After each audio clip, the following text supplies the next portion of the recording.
Hello दोस्तों, नमस्कार। आज भाई हम लोग पढ़ाई करेंगे 11 जनवरी से रिलेटेड जो करंट अफेयर क्वेश्चन होगा उसके बारे में चर्चा करें। सबसे पहला सवाल यदि बड़ा ही इम्पोर्टेंट आया है, स्वच्छ रैंकिंग जारी किया गया है। स्वच्छ रैंकिंग भारत का जारी किया गया है, ध्यान रखिएगा। तो यहाँ से कई बार पूछा जाएगा पहले नंबर पे कौन है, तो टॉप 10 शहर आपको नाम याद रखना होगा। यदि हम बात करते हैं स्वच्छ सर्वेक्षण की, यदि हम बात करते हैं स्वच्छ सर्वेक्षण, तो सबसे पहले नंबर पे यदि हम बात करें तो सबसे पहले नंबर पे इंदौर है।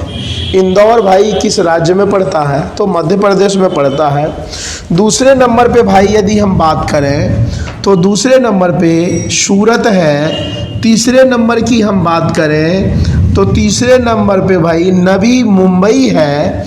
और चौथे नंबर की भाई हम बात करते हैं तो चौथे नंबर पे विशाखापट्टनम है। तो इतना तो आपको याद कंप्लीटली रखना ही पड़ेगा कि स्वच्छ सर्वेक्षण 2023 में पहले रैंकिंग कौन शहर प्राप्त किया, इंदौर, मध्य प्रदेश। सूरत कहाँ पड़ेगा भाई, तो गुजरात का हिस्सा। नवी मुंबई महाराष्ट्र का हिस्सा। और विशाखापट्टनम कहाँ पड़ेगा, तो यह आंध्र प्रदेश का हिस्सा पड़ेगा। इसके बाद मैं नॉर्मली बोल देता हूँ, आप लोग कवर कर लीजिएगा। 5वें नंबर पे देखा जाए तो मध्य प्रदेश का यदि देखा जाए तो 5th नंबर 1 और 5th पे मध्य प्रदेश की राजधानी क्या है भाई, तो मध्य प्रदेश की राजधानी भोपाल है। 6ठे नंबर की भाई हम बात करते हैं तो 6ठे नंबर पे है विजयवाड़ा। ठीक है, ये हमें कमेंट करके आप लोग बताइएगा कि विजयवाड़ा किस राज्य का हिस्सा है, कि कई बार क्वेश्चन आपके एग्जाम में पूछ दिया जाता है। उसके बाद 7वें नंबर की यदि हम बात करते हैं तो 7वें नंबर में आ गया एनडीएमसी। एनडीएमसी का मतलब समझ में आ गया, दिल्ली मेट्रो कॉरपोरेशन की बात कर रहा है, नेशनल दिल्ली मेट्रो कॉरपोरेशन। उसके बाद यदि हम बात करें 8वें नंबर की बात करें तो 8वें नंबर पे है तिरुपति। यह भी, क्योंकि देखो भाई मेरा आदत है क्वेश्चन होमवर्क देने का, और जब तक होमवर्क आप नहीं करोगे तब तक कोई फायदा नहीं। तिरुपति भी हमें बताइएगा यह किस राज्य का हिस्सा है। और उसके बाद 9वें नंबर की यदि बात करें तो ग्रेटर हैदराबाद, जैसे ग्रेटर नोएडा है वैसे ग्रेटर हैदराबाद है। और 10वें नंबर पे पुणे है। तो ये आप लोग याद रखिएगा, क्योंकि यहाँ से आपके एग्जाम में सवाल पूछ दिए जाएंगे। क्लियर है।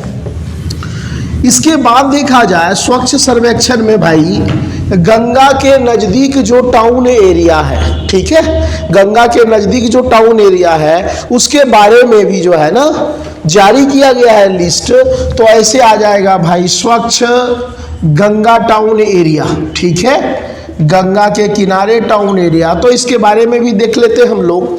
पहले नंबर पे यदि देखा जाए तो पहले नंबर पे वाराणसी है।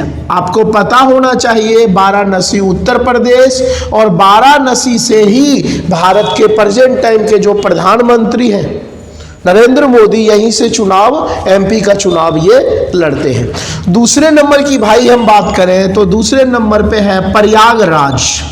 आपको पता है प्रयागराज भी उत्तर प्रदेश में पड़ेगा, और प्रयागराज का पुराना नाम क्या था, तो इलाहाबाद था। क्लियर है। तीसरे नंबर की बात करें तो भाई तीसरे नंबर पे बिजनौर। आपको पता होना चाहिए, बिजनौर पता आपको होना चाहिए, बिजनौर उत्तर प्रदेश का ही डिस्ट्रिक्ट है। चौथे नंबर की हम बात करते हैं तो चौथे नंबर पे हरिद्वार है। और 5वें नंबर की हम दोस्तों बात करें तो 5वें नंबर पे कन्नौज है। तो देखिए स्वच्छ गंगा टाउन प्लान में जो 4 जो शहर है टॉप, हालांकि 5 में से जो 4 शहर है वह उत्तर प्रदेश का है, लेकिन एक भाई इसमें किसका है, तो उत्तराखंड का है। टॉप 4 में पहले के 3 उत्तर प्रदेश, 1 उत्तराखंड। तो यह भी आप जरूर याद रखिएगा, क्योंकि भारत सरकार के द्वारा स्वच्छ जल अभियान, जल जीवन मिशन ऐसे, या जल को सुरक्षित रखने के लिए कई योजना चला रहे हैं, तो आपसे पूछे जा सकते हैं। अच्छा, पिछले क्लास में आप लोगों को मैं बता चुका हूं राशिद खान। तो इनके बारे में मैं दोबारा बता दे रहा हूं भाई। राशिद खान बहुत बड़े शास्त्रीय गायक रहे। इनका निधन हो चुका है। यह उत्तर प्रदेश के रहने वाले थे। हो सकता है उत्तर प्रदेश पुलिस या उत्तर प्रदेश के जो भी एग्जाम होते हैं उसमें से आपसे इनसे सवाल पूछा जा सकता है कि उत्तर प्रदेश के यह किस क्षेत्र से संबंधित रखते थे। तो उत्तर प्रदेश के ध्यान रखिएगा यह बदायूं जैसे क्षेत्र से संबंधित रखते थे। तो आप इंपॉर्टेंट क्वेश्चन है, चाहे वो सेंट्रल गवर्नमेंट का हो, स्टेट गवर्नमेंट का हो, क्योंकि ऐसे सवाल पूछ दिए जाते हैं। ठीक है, तो यह थोड़ा आप लोग ध्यान रखिएगा।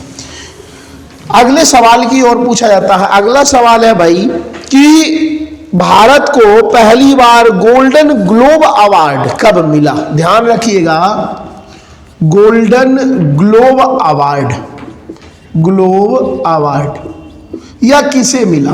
तो भारत को पहली बार, ध्यान रखना, गोल्डन ग्लोब अवार्ड जो मिला है वह 2009 में मिला है भाई। और संगीतकार जो भारतीय जो संगीतकार हैं आप लोग को पता ही होगा, AR रहमान, आप लोग को पता ही होगा। AR रहमान लंदन में ब्रिटिशर्स का एक मूवी बना था। उस ब्रिटिश मूवी का नाम था स्लम डॉग मिलेनियर फिल्म। ध्यान रखना, स्लम डॉग मिलेनियर फिल्म था। इसके लिए जो है ना एक ये सॉन्ग गाया था और आप लोग को पता होगा इस सॉन्ग को हम लोग क्या कहते हैं, जय हो। गाना ये गाया था जय हो। तो आपसे यदि पूछा जाए कि भारत के पहले व्यक्ति जिन्हें गोल्डन ग्लोब अवार्ड दिया गया तो कौन थे, तो AR रहमान थे। कब मिला, 2009 में। किस गाना के लिए, जय हो के लिए। यह गाना British movie slum dog Millionaire film का गाना है। क्लियर है। अगले सवाल की ओर बढ़ते हैं भाई, क्योंकि ज्यादा सवाल नहीं बना है ना। अगले सवाल की ओर बढ़ते हैं। अगला सवाल स्वामी विवेकानंद जी से है। ध्यान रखिएगा, मैं हेडिंग ही दे देता हूं, स्वामी विवेकानंद। तो स्वामी विवेकानंद जी से अब क्या क्या कंटेंट स्वामी विवेकानंद जी से है मैं एक बार बता दूं आप लोगों को। सबसे पहले पूछा जाए इनका जन्म कब हुआ था, तो इनका जन्म भाई 1863 ईस्वी में हुआ था। और कहाँ हुआ था, तो कोलकाता में हुआ था। ये बचपन से ही गॉड को नहीं मानते थे, लेकिन ध्यान रखिएगा आप वेस्ट बंगाल जाएंगे तो वेस्ट बंगाल के दक्षिण में, साउथ में दक्षिणेश्वर काली माता का मंदिर है। और उस काली माँ के पुजारी का नाम है रामकृष्ण परमहंस। ध्यान रखिएगा, रामकृष्ण परमहंस। स्वामी विवेकानंद जी इनसे वार्तालाप में कि गॉड है या नहीं है, दोनों में वार्तालाप होने लगा और यह प्रॉमिस हुआ कि भाई जो हारेगा वो जो है उसका चेला बनेगा, जीतने वाले का।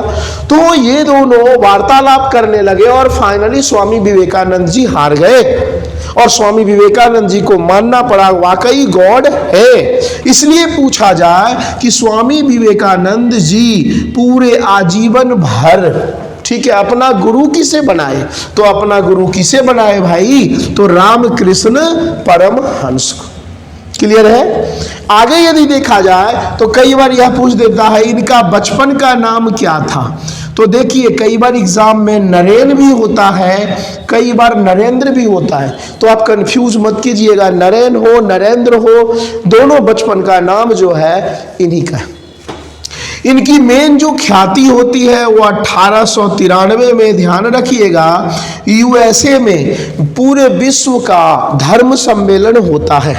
और इस धर्म सम्मेलन में तो USA के किस शहर में होता है भाई, तो शिकागो ऐसे शहर में विश्व धर्म सम्मेलन होता है। और पहली बार ये जब स्पीच देते हैं 2-3 मिनट के लिए, तो पूरे विश्व पटल पर, पूरे ऑल ओवर वर्ल्ड में भारत फेमस हो जाता है धार्मिक को लेकर। तो आपसे पूछा जाए कि ये विश्व धर्म सम्मेलन में किस वर्ष भाग लिए, तो आप क्या कहेंगे, 1893 में यह भाग लिए। इसके बाद देखा जाए तो अपने गुरु के नाम से, इनके गुरु का नाम क्या था भाई, रामकृष्ण परमहंस। तो 1897 ईस्वी में इन्होंने आर के मिशन स्कूल की स्थापना करता है। रामकृष्ण मिशन स्कूल बहुत सारे हैं। तो 1897 में स्वामी विवेकानंद जी अपने गुरु के नाम से आर के मिशन स्कूल की स्थापना करते हैं। क्लियर है। और इसके बाद यदि देखा जाए तो बहुत ही कम एज में इनकी क्या हो गई भाई, 1902 में इनकी मृत्यु हो गई। क्लियर है। तो आज भाई इतना ही बना, जितना क्वेश्चन है बकवास करने से महसूस करता हूँ कोई फायदा नहीं है। ठीक है, हम लोग फिर 12 तारीख वाले करंट अफेयर में मिलते हैं। Okay, take care, bye.